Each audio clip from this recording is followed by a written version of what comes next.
नमस्कार, मैं शेखर त्रिवेदी। आज वंदे राष्ट्र में हम एक महत्वपूर्ण मसला आपके सामने रखेंगे जो हमारी सीमाओं से जुड़ा हुआ है, सीमा सुरक्षा से जुड़ा हुआ है और खास तौर से इस बात को लेकर जमाने से, कई दशकों से तनाव भी दो देशों के बीच का रहा है, भारत और बांग्लादेश। जिस तरीके की यहां पर खुली हुई सीमाएं हैं, उसको लेकर के बहुत सारी बातें हुई, ट्रीटी साइन हुई, कोशिशें हुई, लेकिन अपनी तरह से स्थितियां हमेशा विस्फोटक बनी रहीं और अभी तक स्थिति यह है कि एक बहुत बड़ी सीमा ऐसी है जो भारत और बांग्लादेश के बीच में खुली हुई है। फिलहाल जब 4 मई को नतीजे आए हैं, भारतीय जनता पार्टी की पश्चिम बंगाल में सरकार बनी है, उसके बाद से लगातार इस दिशा में काम हो रहा है कि किस तरीके से अवैध घुसे हुए बांग्लादेशियों को इस देश से वापस भेजा जाए। स्थिति यह है कि जितने बांग्लादेशी भारत में पहले से घुसे हुए हैं, अगर उनको निकालने की प्रक्रिया एक नंबर में चलना शुरू हो या क्रम से उनको बाहर करने की स्थितियां बनने लगें, तो बांग्लादेश अपने आप में तबाह हो जाएगा। ये बात बांग्लादेश भी बहुत अच्छी तरीके से जानता है। अब सवाल इस बात का है कि हम हिंदुस्तानियों को क्या पता होना चाहिए। पहली चीज कि भारत और बांग्लादेश के बीच में किस तरीके की बातचीत हो रही है इस चीज को लेकर के। दूसरा, हमें किस बात को लेकर के सजग रहना है। तीसरा, हम कैसे समझ पाएंगे कि असल में बांग्लादेशी घुसपैठिए हिंदुस्तान में किस कदर और कहां-कहां किस तरीके से हैं। इस बात को आज हम वंदे राष्ट्र में समझने की कोशिश करेंगे। बीएसएफ और बॉर्डर गार्ड बांग्लादेश की 4 दिवसीय बैठक के बाद दोनों देशों ने अवैध घुसपैठ रोकने के लिए कई अहम फैसले किए हैं, क्योंकि भारत लगातार इस बात पर दबाव बना रहा है बांग्लादेश पर कि अब जब फेंसिंग हो रही है तो उसकी तरफ से घुसपैठ रोकने की कोशिश होनी चाहिए। बांग्लादेश का भी जो प्रशासन है वो इस बात की चिंता करे कि वहां पर उसकी तरफ से लोग इस तरफ ना दाखिल हों, क्योंकि हिंदुस्तान की तरफ से जिस तरीके से हमारी बॉर्डर सिक्योरिटी फोर्सेस अपने बॉर्डर की सुरक्षा कर रही हैं, फेंसिंग लगा रही हैं, उसमें कई बार बेलचा और फावड़ा लेकर के या अन्य हथियारों के साथ में बांग्लादेश की तरफ से बहुत बड़ी तादाद में लोग आ जाते हैं और इनका विरोध करने लगते हैं। बाद में उनको पीतल ठोका जाता है उनके शरीर में, यानी गोली मारी जाती है, तब स्थितियां काबू में आती हैं। सवाल यह है कि सीमा सुरक्षा और घुसपैठ का मुद्दा इतना महत्वपूर्ण क्यों है? जनसांख्यिकी में किस तरीके के बदलाव हुए हैं, इस बात को हमें समझना होगा। सबसे पहले हम यह समझते हैं कि हाल फिलहाल में भारत और बांग्लादेश के बीच जो समझौते हो रहे हैं या जो बातचीत हो रही है उसका क्या मतलब है। बीएसएफ और बीजीबी की बैठक में कई अहम फैसले लिए गए हैं। दोनों देशों की तरफ से संयुक्त बयान जारी किया गया है, जिसमें यह बात कही गई है कि इंटेलिजेंस शेयरिंग बढ़ेगी, यानी खुफिया सूचनाओं का आदान प्रदान होगा। कितना होगा वो बात की बात है। अवैध घुसपैठ रोकने पर भी जोर दिया गया है। बांग्लादेश की तरफ से जो घुसपैठ होती है उसको रोका जाए और सीमा सुरक्षा सहयोग और ज्यादा मजबूत किया जाए। तो बीएसएफ और बीजीबी इन दोनों के बीच में यह बात हुई है। संयुक्त गश्त बढ़ाने पर भी चर्चा हुई है। मानव तस्करी पर रोक लगाने पर भी काम होगा। तस्करी करी जाती है, लोग इधर से उधर पहुंचाए जाते हैं, जिसकी वजह से अनुपात बिगड़ता है दोनों ही देशों का, और इन सब के लिए ड्रोन से निगरानी करने का भी फैसला किया गया है, ताकि इस तरीके की स्थिति भविष्य में अगर बनती है तो उसकी रिकॉर्डिंग क्लिपिंग भी मौजूद रहे और ड्रोन के जरिए इस बात का भी पता लगाया जा सके कि किस तरीके से, किस जगह से कितने घुसपैठिए घुस रहे हैं और उनको समयबद्ध तरीके से रोका जा सके। भारत और बांग्लादेश के बीच करीब 4000 किलोमीटर से ज्यादा लंबी सीमा है जो पूरी तरीके से खुली हुई है। अब इस भारत और बांग्लादेश की खुली हुई सीमा में जिस तरीके से घुसपैठ होती है वो भारत के लिए बड़ी चिंता का विषय है। 5 भारतीय राज्यों से यह खुली हुई सीमा टकराती है। दुनिया की सबसे लंबी खुली सीमाओं में से इसे एक माना जाता है। खास तौर से बड़ी चीज यह है कि बांग्लादेश की तरफ से उसके नागरिकों की घुसपैठ अगर हिंदुस्तान में होती है तो उसको रोकने का उनकी तरफ से कोई इंतजाम अब तक नहीं रहा है। वो चाहते भी हैं कि उनकी आबादी अपनी तरह से हिंदुस्तान में आती रहे, दाखिल होती रहे। भारत में घुसपैठ की कहानी लंबी और जटिल है। ये समस्या बांग्लादेश बनने के पहले भी थी, बांग्लादेश बनने के बाद भी है, और बांग्लादेश जिस समय बना उस समय तो मतलब पूर्वी पाकिस्तान जब अलग हुआ तो फिर बांग्लादेश बना, उस समय तो युद्ध ही हुआ था। यह भी आशा थी कि सांप्रदायिक सौहार्द होगा और लोग अपने अपने देश में रहेंगे, लेकिन ऐसा हुआ नहीं। आर्थिक कारणों की वजह से बड़ी संख्या में भारत में लोग घुसपैठ करते रहे बांग्लादेश के। 1991 में कुल मतदाता 6,21,81,745 था बंगाल में, जब 1995 में फिर 61,65,657 और 1996 में 1,20,000 नाम हटाए गए। ये बांग्लादेश की हम आपको बात बता रहे हैं, जो वहां की जनसंख्या जिस तरीके से डिक्लाइनमेंट हुआ उसका, और जो लोग उनकी जनगणना में हटाए गए वो कहां गए, कहां गायब हो गए, इस बात का भी कोई अता पता नहीं है। जाहिर सी बात है कि ये सारी घुसपैठ धीरे धीरे भारत में होती रही, और इसी घुसपैठ का नतीजा रहा कि भारत में एक खास तबके की आबादी लगातार बढ़ती रही, और इस पूरी घुसपैठ को बांग्लादेश का समर्थन भी था। घुसपैठ करने वाले लोगों में 70% से ज्यादा मुस्लिम थे। 1971 में यह पूर्वी पाकिस्तान बांग्लादेश बना, और उसके बाद भी इस समस्या का निदान नहीं हुआ। अवैध घुसपैठी क्यों बड़ी चिंता का सबब है, यह भी आपके लिए जानना जरूरी है, क्योंकि ये राशन पानी हमारा खाते हैं और हमारे खिलाफ काम करते हैं। जनसंख्या का जो घनत्व है वो तो अपनी तरह से बदलता ही, डेमोग्राफी तो बदलती ही है, इसके साथ साथ हमारे संसाधनों पर भी दबाव बढ़ता है। हम धर्मशाला नहीं है, नागरिकता और पहचान में भी समस्या पैदा होने लगती है, जिसकी वजह से कई बार अराजक स्थितियां भी बनती हैं। भारत में इस घुसपैठ की वजह से राष्ट्रीय सुरक्षा एक बड़ी चिंता का विषय बन चुका है। सीमावर्ती राज्यों में भी इसका असर खास तौर पर देखने को मिलता है, चूंकि यहां की डेमोग्राफी सबसे ज्यादा और तेज बदलती है। ये देश की राजनीति पर भी प्रभाव डालते हैं। जनसंख्या का संतुलन जिस तरीके से बिगड़ता है, उसके बाद वोटर आईडी कार्ड, आधार कार्ड, राशन कार्ड हमारे देश में बनाना ये अपनी तरह का एक और स्कैंडल है, जिस पर हम किसी और दिन चर्चा करेंगे। लेकिन इतनी बात तय है कि इस स्कैंडल की वजह से हमारे देश में जो अवैध रूप से घुसता है, उसके लिए यह काम बहुत आसान हो जाता है कि वो इस देश के संसाधनों का, इस देश के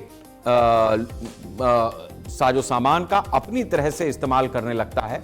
सौहार्द पर भी खतरा होता है, सांस्कृतिक जो हमारी धरोहर है उस पर भी खतरा होता है, और जब कोई सरकार बदलती है, पलटती है, तो फिर कौम के नाम पर उस चीज को कहीं ज्यादा जोर शोर से उठाया जाता है, क्योंकि वोटर आईडी कार्ड उनके पहले बन चुके होते हैं और वो किसी एक खास पार्टी से जुड़कर अपने आप के सर्वाइवल के लिए, अपने आप को इस देश में जिंदा रखने के लिए, भारत में जिंदा रखने के लिए वो हर काम करते हैं जो राजनीतिक रूप से, सामाजिक रूप से कतई जायज नहीं ठहराया जा सकता। गलती इसमें केवल उन घुसपैठियों की नहीं है जो घुस करके इधर चले आ रहे हैं। हमारे देश में भी कई जयचंद हैं, कई स्तरों पे जयचंद हैं, जो अपनी तरह से भारत को अंदर ही अंदर खोखला कर रहे हैं। अब भारत में घुसपैठ जिस तरीके से चिंता का विषय बनती जा रही है, इस बात को हमें समझना होगा कि हमारी जो डेमोग्राफी है वो किस तरीके से बदली, हमारी जनसंख्या किस तरीके की थी और किस तरीके का उसमें अनुपातिक बदलाव हमें देखने को मिलता है। 1951 में भारत की जनसंख्या 36.10 करोड़ थी। अब 1951 में हिंदू 30.5 करोड़ था, यानी करीबन 84.1% हिंदुस्तान में हिंदुस्तानी भारतीय था, हिंदू था। 1951 में मुस्लिम 3.54 करोड़ यानी करीब 9.8% था। 2011 में भारत की जनसंख्या 121 करोड़ का आंकड़ा सामने आया। 2011 में हिंदू 96.6 करोड़ यानी करीबन 79.8% थे। 2011 में मुसलमान 17.22 करोड़ पर पहुंच गए, ये करीब 14.2% पे आ गए। 2011 में हिंदू घटे इस जनसंख्या के हिसाब से और मुस्लिम तेजी से बढ़े। जाहिर सी बात है कि कुछ पैदा हुए और कुछ घुस करके आए। 1951 से लेकर के और 2011 तक जिस तरीके की भारतीय जनसंख्या में आमूलचूल बदलाव और जिस अनुपात में देखने को मिला है, वो अपने आप में न सिर्फ हैरान करने वाला है बल्कि देश को परेशानी के सबब में डालने वाला है, क्योंकि इसमें ज्यादातर मुसलमान ऐसे हैं जो हिंदुस्तान में पैदा नहीं हुए, वो हिंदुस्तान में घुसपैठ करके ही आए हैं। अब इस बात को साबित करने के लिए उनसे जाहिर सी बात है कि नागरिकता पहचान पत्र, वोटर आईडी कार्ड, आधार कार्ड, यही सब चीजें मांगी जाएंगी। लेकिन उन सब चीजों को बनाने वाले भी यहां पर मौजूद हैं और हमारे कानून की यह कमी है कि ऐसे गद्दारों के लिए हमारे कानूनी प्रावधान ज्यादा मजबूत है नहीं। जो घुसपैठ कर रहा है वो तो कर ही रहा है, उसके लिए भी हमारे कानून पर्याप्त नहीं है, और अगर तरीके से उनको वापस भेजा जाए तो बांग्लादेश कभी उनको वापस लेने के लिए तैयार भी नहीं होता है। यह भी एक बहुत बड़ी समस्या है। अभी भी जो बांग्लादेशी उधर भेजे जा रहे हैं, सख्ती की जा रही है, वो धक्का मार करके किसी को आप जैसे घर से निकालें, बिल्कुल उसी तरीके से निकाले जा रहे हैं। आपको ध्यान होगा कि अमेरिका तक बहुत सारे ऐसे लोग हैं जो अलग अलग देशों से घुसपैठ करते हैं, उसमें भारतीय भी थे। जब डोनाल्ड ट्रंप की सरकार बनी तो उनके हाथों में और पैरों में रस्सी बांध करके बाकायदा उनको जहाज में बिठा करके और हिंदुस्तान डिपोर्ट किया गया था। अपमानजनक स्थिति थी, लेकिन वो स्थिति जिस तरीके की थी उसमें किसी ने आवाज इसलिए नहीं ज्यादा बुलंद की क्योंकि वो गलत था। यहां स्थिति और भी दूसरी है। पोरस बॉर्डर है, पता ही नहीं चलता है कि जो घुस रहा है वो अपने मकसद के साथ में घुस रहा है, लेकिन जो घुसेड़ रहा है उसको, जिस देश में वो आ रहा है, उसके व्यापक इंतजाम है कि उनको कैसे वो अपने अंदर जज्ब कर लेगा। अब बात सीमावर्ती राज्यों की जनसंख्या की भी करते हैं। घुसपैठ की वजह से जो जनसंख्या का घनत्व है वो भी अलग अलग राज्यों में बदलता चला गया है। पहले बंगाल की ही बात कर लेते हैं। बंगाल में 2011 में जब जनगणना हुई, जनसंख्या उस समय पर पश्चिम बंगाल की 9.12 करोड़ सामने आई। सीमावर्ती राज्य है ये बांग्लादेश का। मुस्लिम इसमें 2.46 करोड़ थे, करीबन 27.01%। हिंदुओं की आबादी 6.43 करोड़ थी 2011 की जनगणना के अनुसार पश्चिम बंगाल में। देश में मुस्लिम जनसंख्या जिस तरीके की थी उससे कहीं ज्यादा अनुपात पश्चिम बंगाल के अंदर था 2011 में मुसलमानों का। वजह खुली हुई सीमा और यहां पर बैठे हुए उनके स्वागत की तैयारी किए हुए लोग जो उनको लगातार भारत में कहां किस तरीके से एडजस्ट करना है, पश्चिम बंगाल में किस तरीके से एडजस्ट करना है, उसकी व्यवस्था बनाए हुए थे। अब घुसपैठ की वजह से असम में भी मुस्लिम आबादी तेजी से बढ़ी है। इस बात को भी हमें समझना होगा कि असम डेमोग्राफिकल चेंज में भारत में बहुत बड़ा एक ऐसा पॉइंट है जिसको लेकर के लगातार चिंता जताई जाती रही है। असम में जिस तरीके से डेमोग्राफी चेंज हुई है और खास तौर से चिकन नेट, बंगाल, पश्चिम बंगाल और असम, ये दोनों ऐसे राज्य हैं जहां करीबन 22-24 किलोमीटर की एक ऐसी पट्टी है जिसमें अगर दुश्मन घुस जाए या बांग्लादेशी कब्जा कर लें तो वो भारत को पूर्वोत्तर के हिस्से से काटने का भी मादा रखते हैं। और इस पूरी पट्टी को, इस 22-24 किलोमीटर की पट्टी को पश्चिम बंगाल और असम में अब जब सरकार बनी है भारतीय जनता पार्टी की दोनों ही जगह पर, तो उसको केंद्र सरकार को हैंडओवर कर दिया गया है। अब आप स्क्रीन पे देखिए कि 1951 में हिंदू जनसंख्या असम में 80.28 लाख थी। मुस्लिमों की जनसंख्या 1951 में 19.95 लाख थी, करीबन 22.60%। 2011 में हिंदू जनसंख्या 1.91 करोड़ असम की बात हो रही है। और यहां पर जिस तरीके से डेमोग्राफी चेंज हुई उसमें लगातार न सिर्फ मुस्लिमों की तादाद बढ़ी बल्कि 1951 से 2011 के बीच हिंदुओं की जनसंख्या 70.78% रह गई, जो कि 1951 से 2011 के बीच जनसंख्या में करीबन मुस्लिमों की 11.62% का इजाफा देखा गया। 1951 में असम की आबादी 80.28 लाख थी, जिसमें हिंदू और मुसलमान का अनुपात जिस कदर विसंगत हुआ है, जिस तरीके से बटा है, वो अपने आप में एक बहुत बड़ा सवाल है, प्रश्न चिन्ह है और चिंता की बात भी है। 1998 में तत्कालीन राज्यपाल लेफ्टिनेंट जनरल एस.के. सिन्हा ने राष्ट्रपति को पत्र लिखा और उस पत्र में उन्होंने बताया कि किस तरीके की स्थितियां सीमा पर बनी हुई हैं और उन स्थितियों का क्या परिणाम होगा। राज्यपाल ने पत्र में असम में घुसपैठ के बड़े खतरे की चेतावनी दी। केंद्र सरकार को राष्ट्रपति को चिट्ठी लिखी थी। सीमावर्ती मुस्लिम बहुल क्षेत्र बांग्लादेश में मिल जाने की आशंका जताई गई थी। यही ग्रेटर बंगाल जिसका बार बार जिक्र आता है। करगिल युद्ध के बाद 4 टास्क फोर्स का भी गठन किया गया और इन टास्क फोर्स को इस जिम्मेदारी दी गई कि ये अध्ययन करेंगी सीमावर्ती क्षेत्रों का और उसके बाद अपनी रिपोर्ट तैयार करके केंद्र सरकार को सौंपेंगी, जो उन्होंने सन 2000 में केंद्र सरकार को सौंप भी दी। अब इसके बाद घुसपैठियों की संख्या करीब इस रिपोर्ट में 1.5 करोड़ बताई गई थी। ये उसी इलाके की बात है, असम, जहां हम आपको बता रहे हैं हर वर्ष करीबन 3 लाख बांग्लादेशी घुसपैठियों का उल्लेख किया गया इस रिपोर्ट के जरिए और सुप्रीम कोर्ट ने इसे जनसांख्यिकी आक्रमण कहा था। घुसपैठ को जनसांख्यिकी आक्रमण, हमारे देश में जिस तरीके से जनसंख्या का घनत्व बढ़ता चला गया, हमारी डेमोग्राफी चेंज होती चली गई, इसको सुप्रीम कोर्ट ने भी संज्ञान में लिया और इसे एक तरीके का आक्रमण ही भारत पर माना था। बावजूद उसके बाद की सरकारों ने किसी तरीके का कोई एक्शन नहीं लिया है। भारत में तेजी से हर साल अभी भी घुसपैठ बढ़ती जा रही है। अब सवाल यह है कि आखिर इसको हम पहचाने कैसे, कि हमारे देश में जो घुसपैठ हो रही है वो किस तरीके से हमें घुसपैठियों की पहचान करनी है। 1971 के बाद हर दशक में करीबन 80 से 85% की इसमें वृद्धि हो रही है, यानी घुसपैठ की जो परसेंटेज है वो 80% तक बाहर से आ रहा है। म्यांमार से भी रोहिंग्या घुसे हैं और रोहिंग्याओं की पहचान आसानी से की गई है। मोदी सरकार ने घुसपैठ पर उच्च स्तरीय समिति का गठन भी किया है।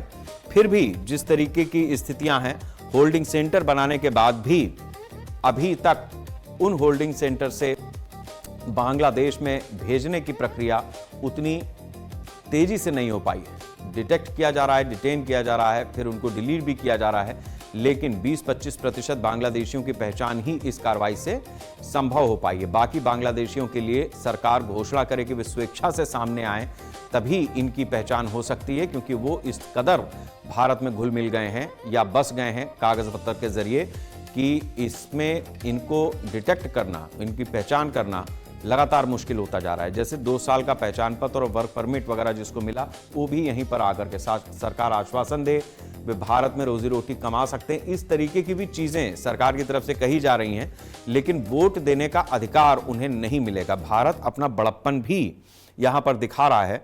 वर्क परमिट धारक को कोई अचल संपत्ति खरीदने का भी हक नहीं होगा। इसमें भी कुछ क्लॉज लगाए गए हैं कि किस तरीके से उनको यहां पर रहना है।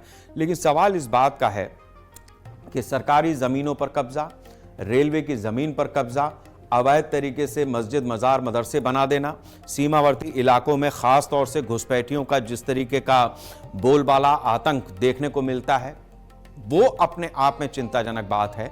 बड़ी बात यह भी है कि स्थानीय प्रशासन, सरकार कई बार राज्यों की उनको इस तरीके से या पॉलिटिकल पार्टीज इस तरह से समर्थन देती हैं जिससे देश के भीतर इन लोगों की न सिर्फ पहचान मुश्किल हो जाती है, बल्कि इनको बाहर ढकेलने में भी नाको चने चबाने पड़ते हैं।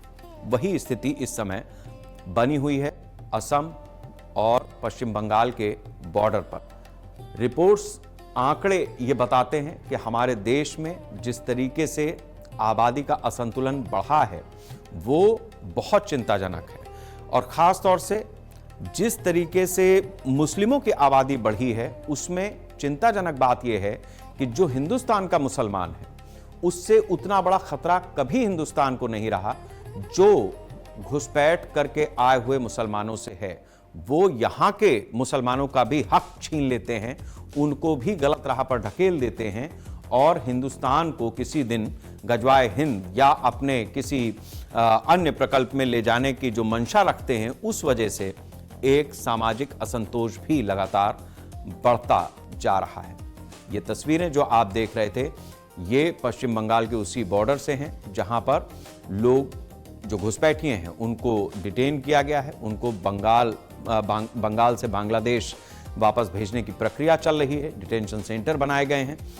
उनके पास बांग्लादेश के कागजात भी सामने से दिखाई दे रहे हैं। बावजूद इसके बांग्लादेश अपने ही नागरिकों को लेने के लिए तैयार नहीं है।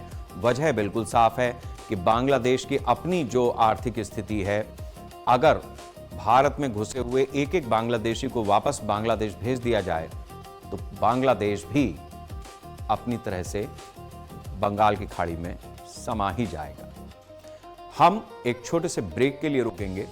ब्रेक के बाद हम आपको ये बताएंगे कि आज भारत ने कैसे अपने एक बहुत ही होनहार खिलाड़ी को खो दिया और उस खिलाड़ी को खोने का जो कारण है उससे हम और आप भी अछूते नहीं हैं। वो शख्स हिंदुस्तान का बहुत लाडला था। वो जब अपनी शूटिंग रेंज पर उतरता था तो करोड़ों निगाहें उसके निशाने की तरफ लगातार देखती रहती थी, एकटक देखती रहती थी, और वो निशानेबाज अपने बंदूक से निकली हुई गोली से निशाना भेदते हुए हिंदुस्तान को एक नए मुकाम तक ले जाने में हर बार कामयाब होता रहा। नाम उस शख्स का जसपाल राणा, खिलाड़ी, और आज की तारीख में एक सफल कोच भी, जो अब हमारे बीच में नहीं है। कारण उनके जाने का हार्ट अटैक। आज जसपाल राणा को हार्ट अटैक आया। हिंदुस्तान के करोड़ों खेल प्रेमियों का दिल भी टूट गया। जसपाल राणा उस दौर के खिलाड़ी हैं जब निशानेबाजी भारत में उतनी लोकप्रिय नहीं थी, उतने बड़े खिलाड़ी नहीं थे।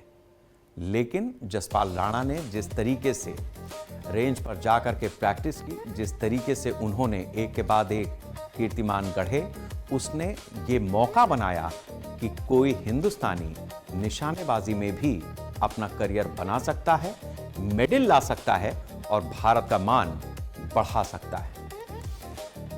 अब हम आपको बताते हैं कि जसपाल राणा जिस तरीके के खिलाड़ी थे, जिस तरीके का उनका रुतबा रहा, जिस तरीके के मुकाम उन्होंने हासिल किए, वो क्या थे। भारत के एक महान निशानेबाज के रूप में जसपाल राणा हमेशा याद किए जाएंगे। वर्तमान में वो दिग्गज खेल कोच के रूप में जाने जाते थे। अपने खिलाड़ी तो रहे ही बहुत अच्छे, अब कोचिंग देते थे। मनु भाकर, भारत की स्टार निशानेबाज, जो उन्हीं के हाथ से निकली। एशियाई खेलों में 4 गोल्ड समेत उन्होंने 8 पदक जीते और राष्ट्रमंडल खेलों में 9 गोल्ड समेत 15 पदक जीते। ये जसपाल राणा का वो आंकड़ा, भारत के लिए 15 गोल्ड मेडल और टोटल 26 पदक जीतने वाले 18 साल की उम्र में अर्जुन अवार्ड से सम्मानित हुए ऐसे जसपाल राणा 1997 में पद्मश्री से नवाजे गए। ऐसे जसपाल राणा जो भारत में लोकप्रियता के उस शिखर तक पहुंचे जहां निशानेबाजी अपने आप में लोगों के बीच न सिर्फ कौतूहल बल्कि खिलाड़ियों के बीच में एक अलग तरीके का आंदोलन बन गया और बहुत सारे उसके बाद एक भारत में निशानेबाज खिलाड़ी सामने आने लगे। दुखद बात जो है वो ये, जसपाल राणा का आज जिस तरीके से वो गए हमारे बीच से, मौत का निशाना वैसे नहीं चूकता है कभी, लेकिन जिस तरीके से अलग अलग मौकों पर हार्ट अटैक लगातार बढ़ता जा रहा है हमारे देश में, वो भी अपने आप में एक चिंता की बात हो गया है। जसपाल राणा ने जो इस देश के लिए किया वो ये देश कभी नहीं भूलेगा, लेकिन अब जो लोग हैं उनको ये भी नहीं भूलना चाहिए कि जसपाल राणा जिस तरीके से गए हैं उसके कारणों को अगर हम और आप सामान्य दिनों में समझने या उस पर समझ करके प्रिकॉशन लेने, सतर्कता बरतने की कोशिश में नहीं आएंगे तो ये हादसे कभी हमारे या आपके साथ भी हो सकते हैं। भारत में हार्ट अटैक से मौतों का आंकड़ा लगातार बढ़ रहा है। इस बात को हमें और आपको समझना होगा। ग्लोबल बर्डन ऑफ डिजीज की रिपोर्ट में यह खुलासा हुआ है कि भारत में हार्ट अटैक से मौतों का आंकड़ा बढ़ा है। करीब 28.6 लाख मौत हार्ट अटैक से हर साल हो रही हैं हमारे देश में। कुल मौतों में 27% मौत हार्ट की बीमारियों से ही जुड़ी हुई, दिल की बीमारियों से ही जुड़ी हुई। 62% मौतें 40 से 69 साल के आयु के बीच में हो रही हैं। ये और ज़्यादा चिंता वाली बात है। दुनिया में हार्ट की बीमारियों से होने वाली मौतों में करीब 20% मौतें भारत में ही हो रही हैं। 2024 में दिल्ली में हार्ट अटैक और हृदय रोगों के कारण 34,539 मौतें हुई, जो साल 2023 के मुकाबले 50% से ज़्यादा की वृद्धि को दर्शाती है। विधानसभा में जो आंकड़े सरकारी रूप से पेश किए गए हैं वो भी बहुत हैरान करने वाले हैं। 2020 से 2026 के बीच करीब 18,000 युवाओं की मौत हार्ट अटैक से हुई है। कर्नाटक में कुछ दिन पहले ही 40 दिनों के भीतर 21 लोगों की हार्ट अटैक से मौत हुई है। मृतकों में 62% लोग 45 साल से कम उम्र के थे, यानी जिसको सामान्य भाषा में अधेड़ कहते हैं। लेकिन यही वो समय है जब लोग अपने जीवन के कालखंड को आगे बढ़ा रहे होते हैं। यानी भारत में जो मौतों का ये आंकड़ा हमने आपको बताया हार्ट अटैक से, 4 में से 1 मौत हार्ट अटैक से हो रही है। अब जिस तरीके की ये खबर है, जिस तरीके की ये स्थिति है, इसमें ये भी बात हमें समझनी होगी कि हार्ट अटैक में जिस तरीके से मौतें हो रही हैं, साइलेंट अटैक से हो रही हैं, वो अपने आप में बड़ा खतरनाक है। कोई डीजे पे नाच रहा है, कोई जिम में एक्सरसाइज कर रहा है, कोई सड़क पर चल रहा है, कोई गाड़ी चला रहा है और उसको अचानक हार्ट अटैक आ जा रहा है। ये साइलेंट अटैक क्या है और बीते सालों में किस तरीके से इसका प्रभाव देखने को मिला है, ये बहुत ज़रूरी है आपके लिए जानना, क्योंकि इसका स्पष्ट लक्षण कुछ दिखाई नहीं देता है पहले से। ये अटैक बिना दर्द के भी आ जाता है। आप सामान्य रूप से खा पी रहे हैं, अचानक ये साइलेंट अटैक आपको पड़ गया। मरीज को पता ही नहीं चलता है कि उसको अटैक आया भी है। जब तक पता चलता है तब तक वो इस दुनिया से जा चुका होता है। महिलाओं में साइलेंट हार्ट अटैक का अधिक खतरा है और जानलेवा भी ये ज़्यादा है। डायबिटीज़ के मरीजों के लिए भी साइलेंट अटैक बड़ा खतरा है, जिस तरीके से आंकड़े सामने आ रहे हैं। अब स्थिति यह है कि युवा भी इसकी चपेट में आ रहे हैं और जिस तरीके की स्थिति है उसमें ये बहुत ज़रूरी है कि इन कारणों को जानने के बाद हमको ये समझना होगा कि ये किस तरीके से ग्रोथ कर रहा है, बढ़ रहा है। ये कारण थे, लेकिन जिस तरीके से बढ़ रहा है वो चीज़ें भी हमें समझनी होंगी कि हार्ट अटैक अगर समय पर इसके लक्षणों की पहचान कर ली जाए तो किसी की जान बच भी सकती है। अब इसके लिए हमें क्या करना होगा, क्या समझना होगा, ये चीज़ भी आज हमारे और आपके लिए जानना बहुत ज़रूरी है। क्योंकि हार्ट अटैक के मौके पर अगर किसी को हार्ट अटैक आया है तो सबसे पहले उसको CPR देना बहुत ज़रूरी है। युवाओं में असंतुलित जीवन शैली हार्ट अटैक को बढ़ावा दे रही है। जंक फूड और प्रोसेस्ड डाइट से भी हार्ट अटैक का खतरा बढ़ रहा है। हमारा खान पान, तनाव और ख़राब नींद, ये भी हार्ट अटैक का एक बड़ा कारण है। भारतीयों की आनुवांशिक बनावट दिल की बीमारियों के प्रति ज़्यादा संवेदनशील है, क्योंकि हम भावना प्रधान भी है हमारा देश। इसके साथ साथ धूम्रपान और शराब का सेवन हमेशा से बीमारी की जड़ रहा है। मोटापा और डायबिटीज़ भी एक खतरा है। अब इन सारे कारणों में जो चीज़ें आप अपने स्तर से संभाल सकते हैं वो ये कि धूम्रपान कम करें।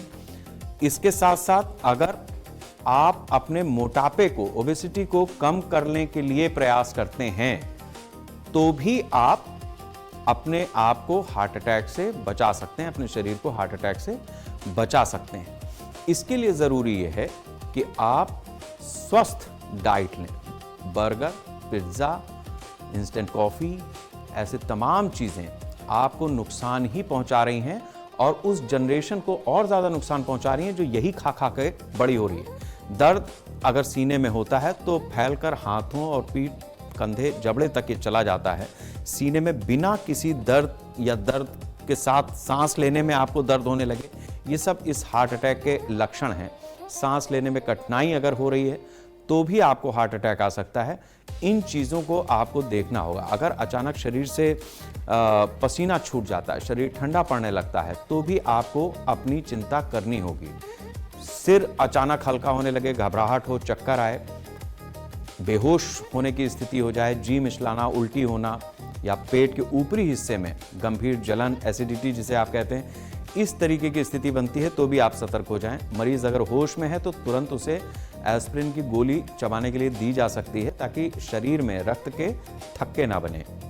ये कुछ ऐसी, हालांकि आपको डॉक्टर के पास जाना है, CPR उस पेशेंट को देना है, लेकिन ये कुछ शुरुआती चीज़ें हैं जिससे आप अपने आप को ऐसे खतरे से इंस्टेंट रूप से बचा सकते हैं। और ये आप यकीन मान लीजिए कि जिस तरीके से हमारे खान पान और जीवन शैली, जिस तरीके से हमारे देश में स्थितियां, नौकरी, कारोबार, सुबह एक आईफोन का विज्ञापन अगर हमने अखबार में देखा तो वो शाम तक चाहिए, इस तरीके की जो जिजीविषाएं लोगों के मन में आ रही हैं, वो भी कारण है।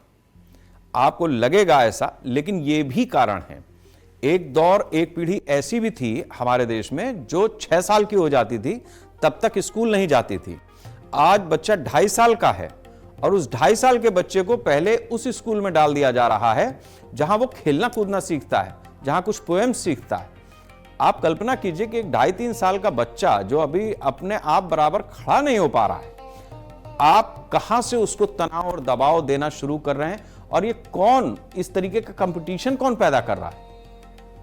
ये हम ही और आप कर रहे हैं जो पेरेंट्स हैं। बच्चा पता नहीं क्या बनेगा, अरे आप क्या बने? कभी पलट करके सोचिए, हमारे पेरेंट्स हमसे ज्यादा बेहतर थे, उनके पास समय था, और ऐसा नहीं है कि उन्होंने तरक्की कम की होगी। आज जिस जीवन में हम हैं, उनके पास, अपने बड़े बुजुर्गों के पास बैठने उठने का समय था, कुछ बातचीत करके दिल हल्का करने का समय था। अब वो हल्कापन हमारे बीच से जा चुका है, भार ही है, दिल कितना बोझ उठाएगा, चला जाता है, दग जाता है। तो ये स्थिति हम ही ने बनाई है। एक बार फिर से रिकॉल कीजिए कि आप किस किस जगह पर क्यों गलत कर रहे हैं, किस तरीके की स्थितियों को आप सुधार सकते हैं। जीवन शैली में अपने अगर खान पान को आप व्यवस्थित कर लेते हैं तो भी बहुत बड़ा फर्क आ जाएगा। आप अपने खान पान से भी अपनी दिनचर्या को, अपने जीवन को, इस हार्ट अटैक के खतरे को कम कर सकते हैं। अब जरूरी है कि इस बात की समीक्षा की जाए कि आखिर हमें खाना क्या है। भोजन में फल, हरी सब्जियां ज्यादा खानी चाहिए। ज्यादा तेल, घी, तला भुना, फास्ट फूड या चीनी, इसका सेवन ना करें तो बेहतर है। करें तो एक सीमा में करें। नियमित रूप से कुछ व्यायाम, अपने लिए भी समय रखें, अपने दिमाग को हल्का होने का भी समय दें, और भारी वजन भी सोच समझ कर उठाएं। जितना शरीर है उतना ही उठाएं, वरना 2 लोग 3 लोग मिलकर के उठा लें। नशे से दूर रहें, नशा दिल की बीमारियों को बढ़ाता है। ये हर तरीके से तनाव को कम करने की कोशिश करिए। तनाव आपके पास बाहर से नहीं आता है, आपके सोचने और समझने के तरीके से ही आता है। 7-8 घंटे की नींद आप ले पाएं तो जरूर लीजिए, वरना कम से कम 6 घंटे की नींद जरूर लें, क्योंकि इसके बिना आपका शरीर स्वस्थ नहीं रह सकता।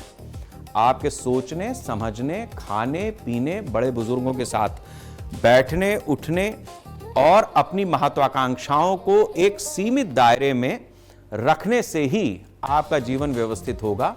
आपकी नजर में आप बहुत कामयाब आदमी हो सकते हैं, लेकिन आपका शरीर जानता है कि आपकी कामयाबी की उसने क्या कीमत चुकाई। तो सबसे पहले खतरा आपको अपने आप से है, इसलिए उस खतरे को आपको ही दूर करना है। बाकी रही बात देश की, देश की चिंता बराबर हो रही है। बॉर्डर पर जो चल रहा है वो हमने आपको बताया।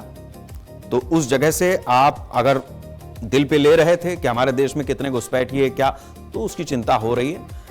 हमारी सेना और सरकार दोनों लगे हुए हैं। अब अंदर और ज्यादा मजबूती जो आनी है, उसके लिए ऑपरेशन सिंदूर के दौरान रात के अंधेरे में पाकिस्तान की तरफ से जो जासूसी ड्रोन भारतीय आसमान में दिखाई देते थे, इनका मकसद भारत के एयर डिफेंस सिस्टम और रणनीतिक ठिकानों की टोह लेना होता था, जानकारी जुटाना होता था।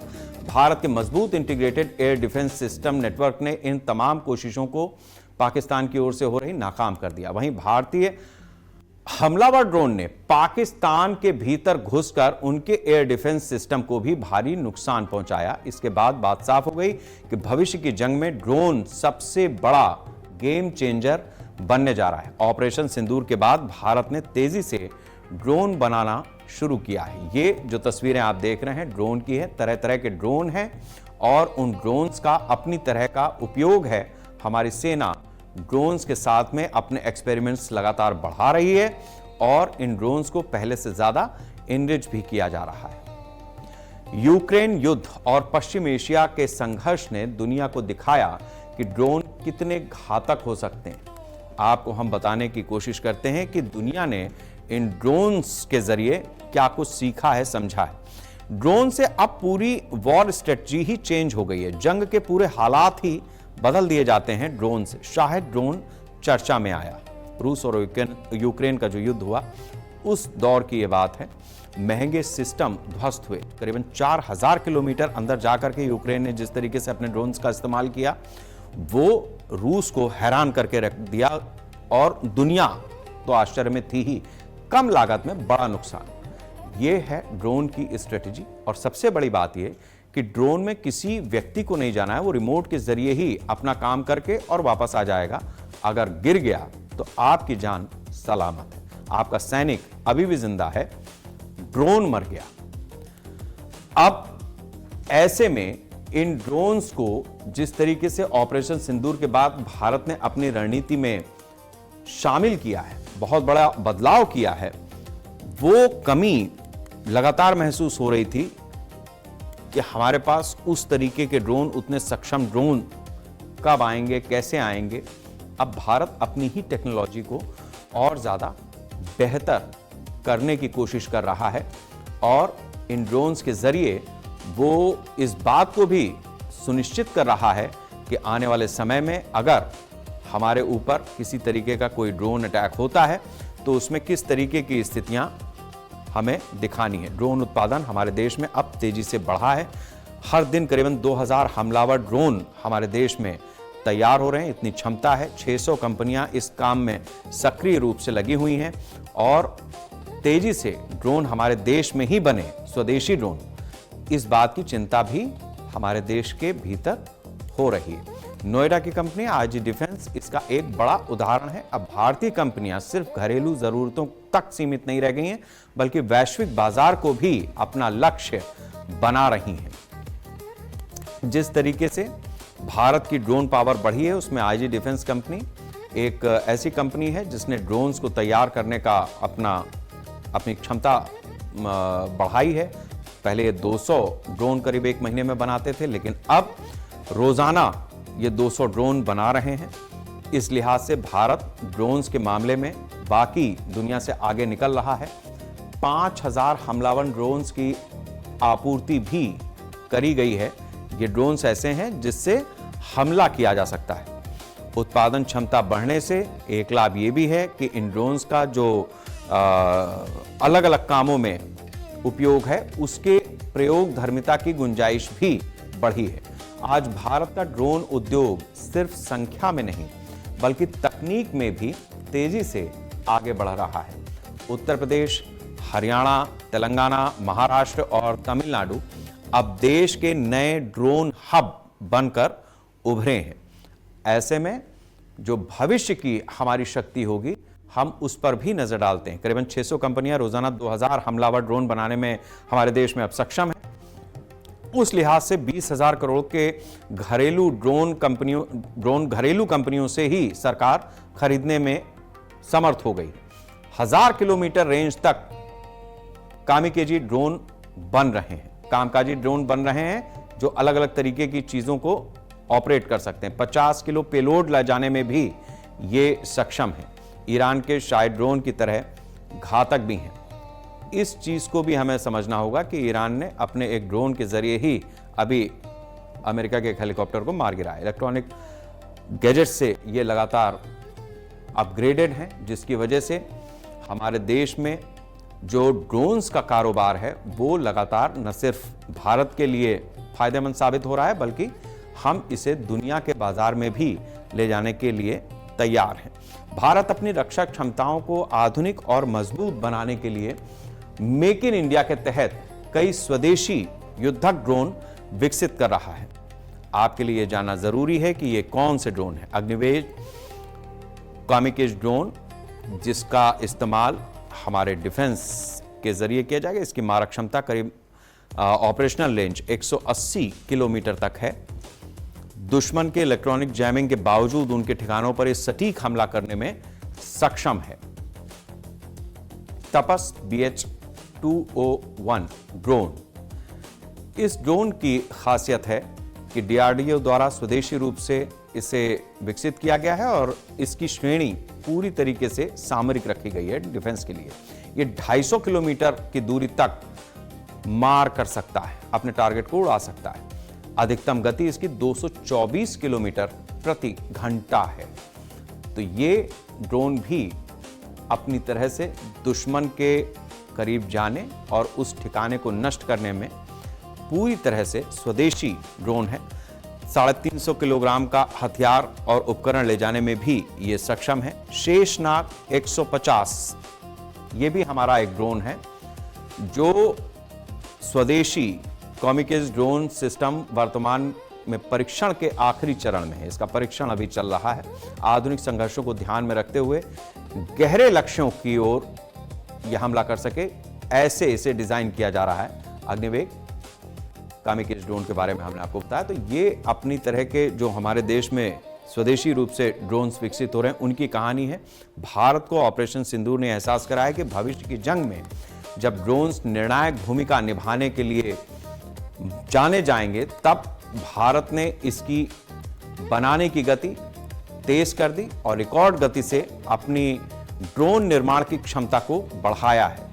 आज भारत न केवल अपनी सेनाओं की जरूरतें पूरी कर रहा है, बल्कि वैश्विक ड्रोन बाजार में अपनी मजबूत स्थिति, मजबूत मौजूदगी भी दर्ज करा रहा है। यानी आने वाले समय में ड्रोन शक्ति भारत की सैन्य शक्ति की अहम रणनीतिक ताकत बनने जा रही है, जिससे भारत आने वाले कल में एक विश्व की बड़ी शक्ति या वर्ल्ड पावर जिसको कहा जाता है, वो बन पाएगी। तो आज जिस तरीके की स्थितियां दुनिया के युद्ध के क्षेत्र में बनी हुई हैं, उस लिहाज से भारत की ये तैयारी बता रही है कि हम कैसे धीरे धीरे ही सही, लेकिन न सिर्फ आत्मनिर्भर हो रहे हैं, हमारी तकनीक विकसित हो रही है, बल्कि हम भविष्य की लड़ाइयों के लिए भी तैयार हो रहे हैं। और इसीलिए इन्हीं कारणों से इस राष्ट्र का वंदन संभव है। वंदे राष्ट्र।